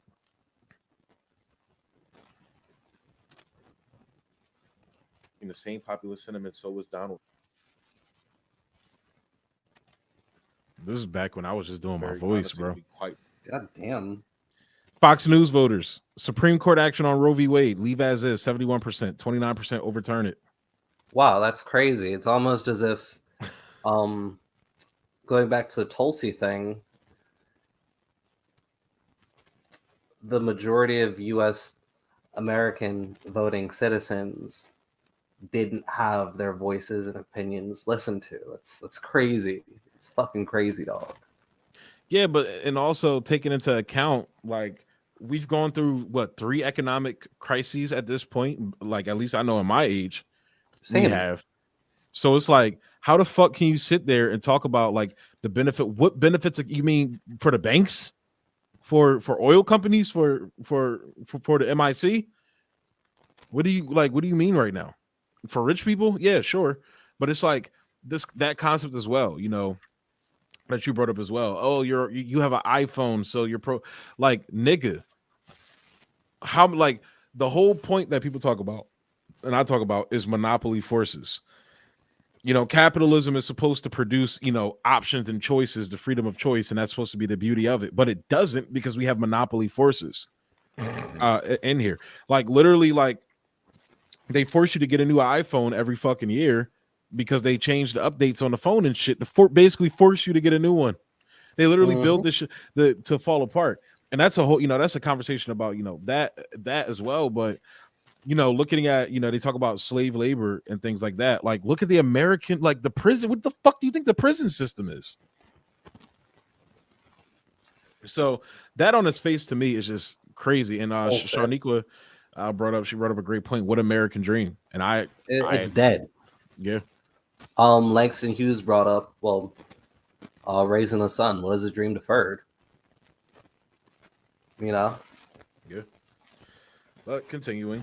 Where their thinking is, all while enjoying the benefits of capitalism. They're sitting in their cushy chairs in a capitalist society. So I played that video of me. She's making sure she highlights this is what our Democrats thinking, but like literally like not too long ago, your audience, especially on an issue like healthcare, you had 71% of your audience saying therefore a government-run program. Because people can't afford to go to the doctor when they're fucking sick. Like, I literally possibly have a broken finger and I can't afford to go to the doctor. And I'm in so much pain right because we don't have healthcare. Like it's fucking ridiculous. Like again, the reason why I joined the military is because I was 27 and I needed healthcare. Yeah. At a time of COVID and all that shit, it's like if something were to happen, it would be nice if I got taken care of, my family got taken care of. Yeah. And tweeting out that socialism is great. I do think, going back to your comment about it being a dream, that somehow this is a combination of virtue signaling and fantasy land that they've built up in their minds and in their. So we talk about this all the time. If socialism is as bad as you guys say it is, if it's fantasy land, pie in the sky, it doesn't work. Why do capitalists do everything in their power to stifle socialist countries? Why are we blocking Venezuela off of global markets and stealing their gold? Why are we assassinating leaders like Thomas Sankara in Burkina Faso? He's a person, they don't, but see, they want to talk about, especially black people, and this goes for black people in America, but global black people, and this kind of ties into Candace Owens. They want to tell you to be self-sufficient and pull yourself up by your bootstraps. Well, Thomas Sankara, was the epitome of that, but came at it from a socialist communist lens. He was one of the main African leaders who rejected Western aid. We don't want your aid. Just leave us alone and let us develop. And that is what Burkina Faso did under him. And what did they do? They killed him for it.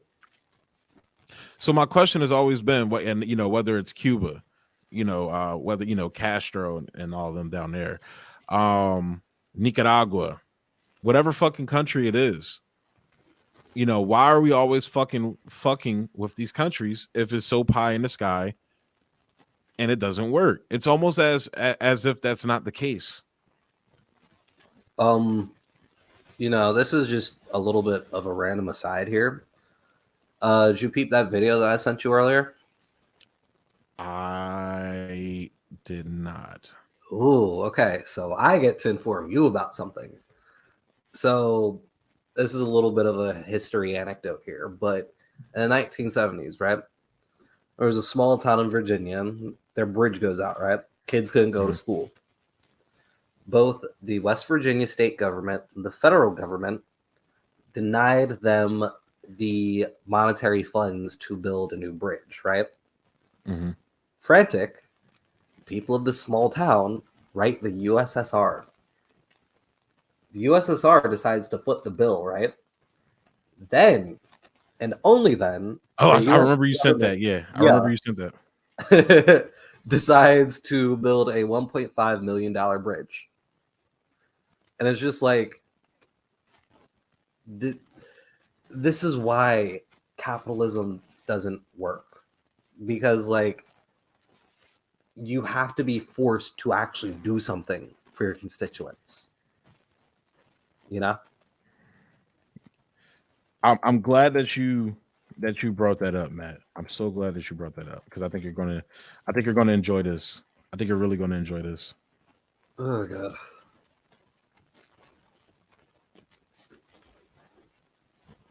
What is it? Get me 1 second. I'm trying to get it pulled up right now. It's on Instagram. The American Autopsy Instagram. You guys should follow your boy. Yeah. Wait.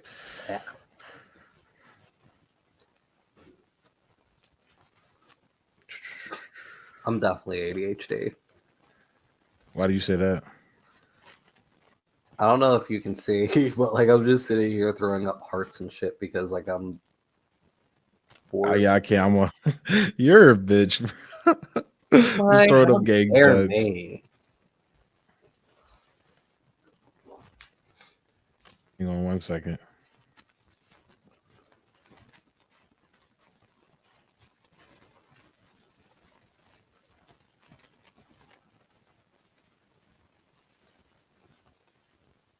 I think you're going to enjoy this.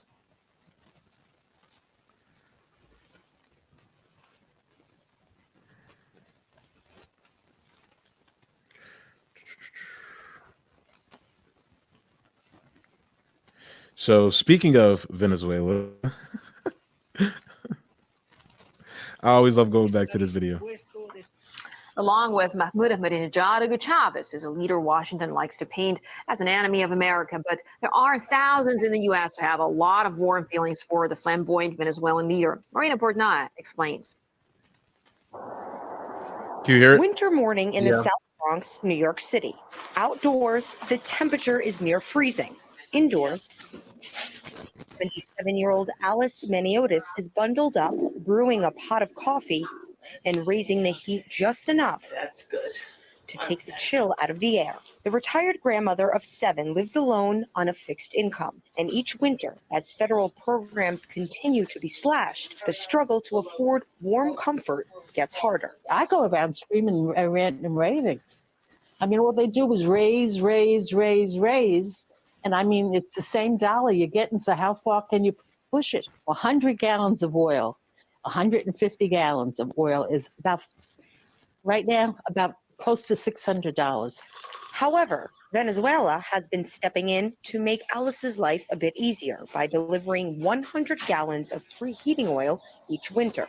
She is a 4-year beneficiary of the Citgo Venezuela Heating Oil Program, which provides heating oil to 500,000 poor Americans living in low-income neighborhoods and shelters throughout the country. President Hugo Chavez, often demonized by Washington, helped launch the program in 2005, following Hurricanes Katrina and Rita. It was that he was kind. He was kind to the people in the United States. So Citgo was a subsidiary of the Venezuelan oil market, right? Yeah. I think it was immediately after this in 2006. We made it so the PSMFV, some shit like that. The Venezuelan oil market could no longer profit from Citgo. Fun fact. Yeah. So I think I'll save playing the rest for another stream, but because you get the gist. And I think I've sent this to you before. But I mean, I know about it. Yeah, but again, there and that was under Obama. That was under Obama.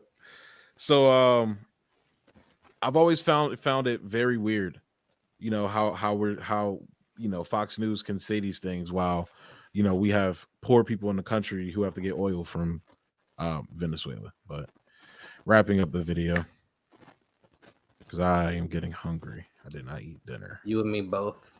The youngest generation. So think about it. They're saying in a time of economic peril that they want more government in their lives. I'm gonna call it economic peril created by capitalism. Yes. Can we? We're all living through today. You and I talked about it last night. You've got more Americans working 2 full-time jobs to pay for 40-year high inflation. I mean, you've got incredible economic Inflation created by what caused the inflation? Yeah, created by the United States trying to block Russia out of the oil markets. Not just that, but you want to talk about, COVID, right? And everything we saw in 2019 and 2020, right? Yeah. In 2019, I think it was November of 2019, we bailed out the banks for $4.5 trillion, right? In 2020, immediately when COVID hit, right? We bailed out the airline industry for, I think it was $80 billion, at least $80 billion, right? Yep. This was the fourth time in a 20-year time span that we bailed them out for, right? Wait, there we go, 4. You can see it. That means every 5 years, we need to bail out the airlines. If me, a private individual, a private citizen, needed to be bailed out, facts, big facts, Chris. But if me, the average American citizen, needs to be bailed out every 4 to 5 years, I'm considered financially irresponsible. I'm cast out into the wind as destitute, right? Yeah, facts. Why don't we do the same to these corporations? If this is a free market, why don't we allow them to fucking fail? And that's what libertarians do say. I'll give them their credit on that. They do say that. But they can say it while at the same time, whenever a conservative economic minded person gets in there, they never do that. So it's like, that's why I do agree with you. But it's always this concept. Like, my argument is more so, communist based and ideology. Like, capitalism is an irrational system. Like, you saw that the supply lines were fucked up because we basically run on just having enough so they can increase profits by cutting on having to store shit, basically, on scarcity, so they can maximize profits rather than having the supplies people need in bulk in case something like COVID happened. It's the irrationality that people need to talk about, and that's almost narrative wise, the right has done a good job at trying to paint communism and socialism as the irrational system, because most people don't actually understand it and know what it is. Whereas, like, we say this all the time, you'll have Americans shitting on communism by raising issues that capitalism creates. So really quick, right? And this is a little aside. The biblical story of Joseph, right? He was the one his brothers threw him in a ditch, right? Yeah. Yeah. Brothers threw him in a well because they were jealous of his coat, etc., right? Yeah. Biblically speaking, when he became an advisor to the Egyptian pharaoh, he was able to create a system in which they lived in excess. What does that sound like? Communism. Bro, I say it I say it all the time. If Jesus was real, Jesus was a socialist. Facts. So, like, but back to I'm just bringing this up because we were talking about Christianity earlier. It's like some of these people just don't understand their own fucking religion. Yeah. Incredible economic policy problems that have been created by this administration, and now a Federal Reserve tasked with bringing those prices down because of huge government involvement and huge government spending. So we have to ask ourselves how they're defining socialism. And I think that's a really important question in all of this. And when Gallup dug into those who support socialism or go on the record saying they support socialism and want that for this country, you'd be shocked to see that 25%, when we're asked with an open space question, how they define it, did not have an answer. And that's really important, that they're supporting something that they don't understand. And by the way, while they're asking for equality is obviously a huge word that they virtue signal with this constantly. The message should be equal opportunity for all. Yes. Where is that in capitalism? Equal opportunity, it doesn't exist. But exactly. What communist and socialist want, I'm using air quotes, equity not necessarily just equal opportunity, but like, where do I start? So the fact that conservatives are able to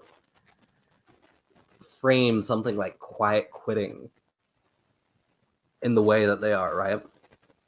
Wait, what you said? Quiet quitting? Yeah. Oh, like just not showing up to your job? Basically not doing the things in your job, or doing the things in your job contract and refusing to do anything outside of them, right? That's what quiet quitting is. Oh, you don't want to stay overtime? Oh, Oh, okay. you don't Okay. want to work on this project? Well, I'm going to fire you.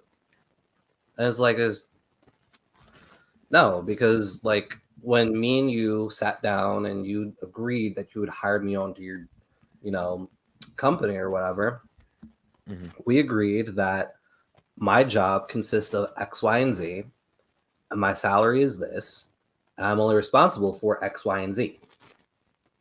That's it. That's it. And the fact that they're literally using that framing of quiet quitting to exploit labor, that's why socialism's catching on. The fact that we live in a gig economy, and Bro, I literally went because- out. I went out and did a job today for Instacart. Like to those of you that don't know, I do Instacart. I went out and did a job today. I was supposed to get $17. 7 of it was like the base pay, the rest was tip pay, right?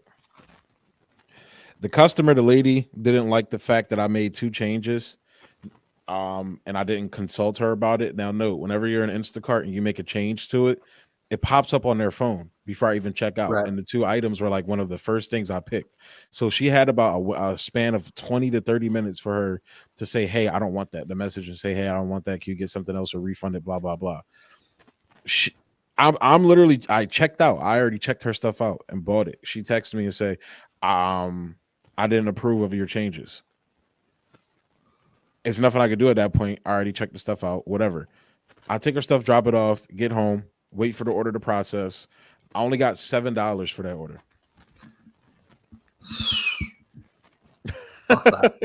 Exactly. And that is the struggles that gig economy workers go through.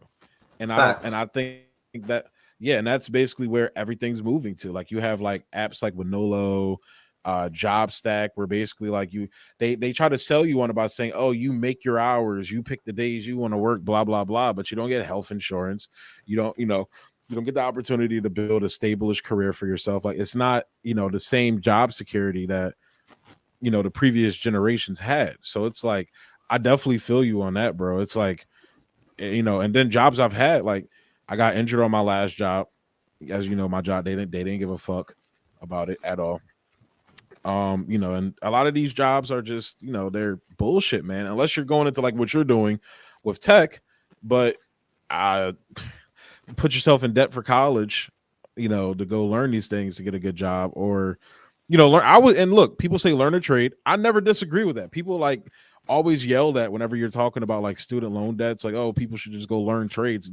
Yeah, cool. Like, well, there's other things outside of trade stuff that you're talking about that the country needs to be done. Facts. Like you want your country to be educated. I don't get why that's like such a thing to a crazy thing to say or a bad thing to say. Like you want your fucking country to be educated. You shouldn't tell everybody to go do trades because you've allowed your education to be captured by fucking corporations and basically the free market, which is bullshit. So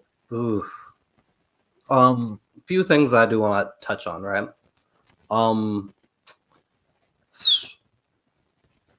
The whole issue with student debt, right? Mm-hmm. One thing that I find really fucked up is like our current society has been telling kids all throughout their entire lives, right, that if you want to make more money, you have to go to college. This will put you in a career and a job path that you like, blah, blah, blah, right? They go into, tens of thousands, hundreds of thousands of dollars worth of debt, right? Mm-hmm. Come out, do jobs that they're only making barely minimum wage, right? And then you wonder, well, when I was your age, I was at a different place in life. What changed? You guys just aren't working hard enough. And these people, 3 economic crashes, 2 wars where we help Dick Cheney launder trillions of dollars. like, what the fuck are we doing? Corporations are people. That's another one. Oh yeah, but like, it's just, if you wanted to change anything, right? Mm-hmm. Why not tell these kids when they're younger that there's more options than just when conservatives learn?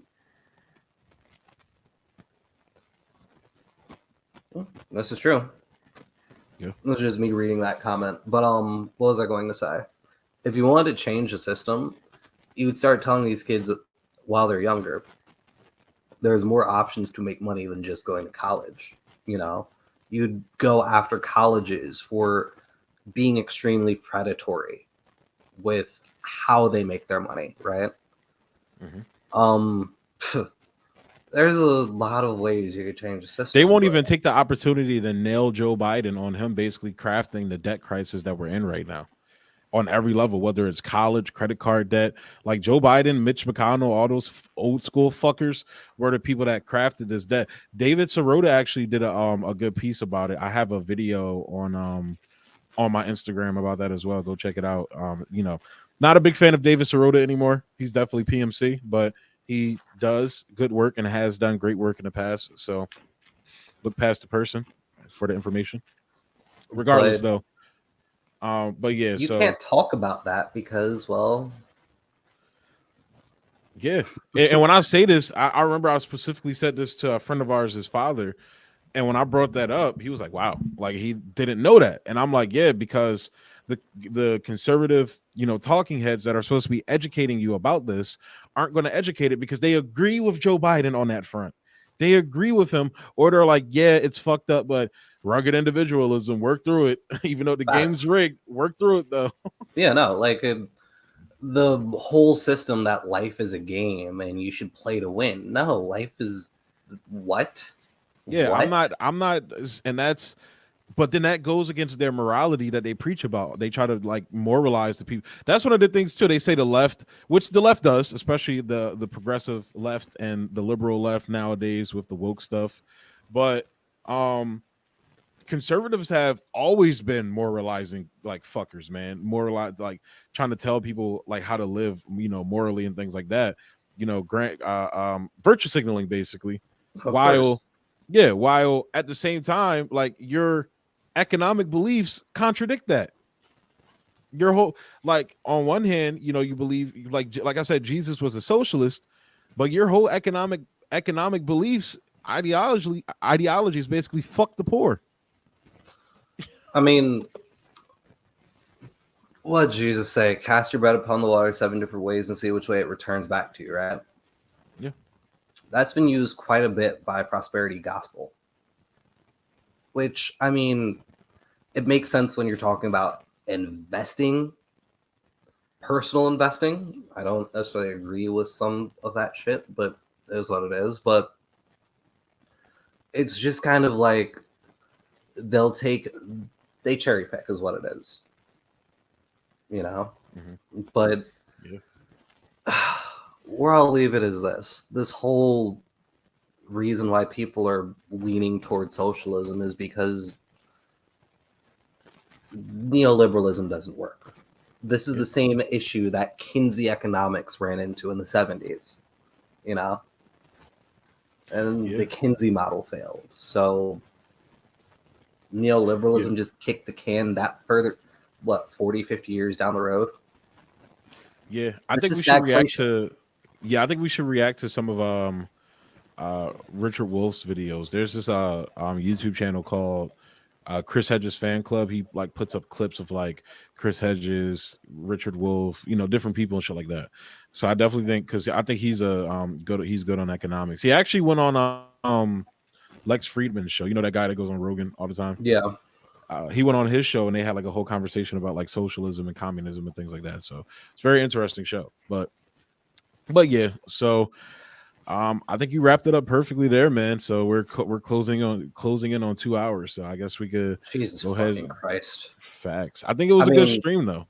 Good stream, but props off to people who are able to stream and podcast for multiple hours. Like this. Yeah, I was about to say this is light work, bro. This is light work. Like that's light work, bro. I know motherfuckers like RBN be streaming for like 2.5 hours and shit, 3 hours and everything. Like, bro, they niggas be going in, bro. But I definitely feel that. So on that note, we will go ahead and bid everybody adieu. Shaniqua, Chris, everybody that commented. Thank you for commenting. I love the feedback. Like this actually keeps me going. So yeah, thanks guys. As always, like, subscribe, and share. Emphasis on all of that stuff. If you would like to help keep the show going, go down in the comment section. There's a Patreon there with extra content on there that I'm going to be filling with articles very soon, because I've been doing a lot of writing, so look out for that stuff. And just bonus content on there. Yeah. So with that being said, guys, thank you for tuning in, and peace. Be easy.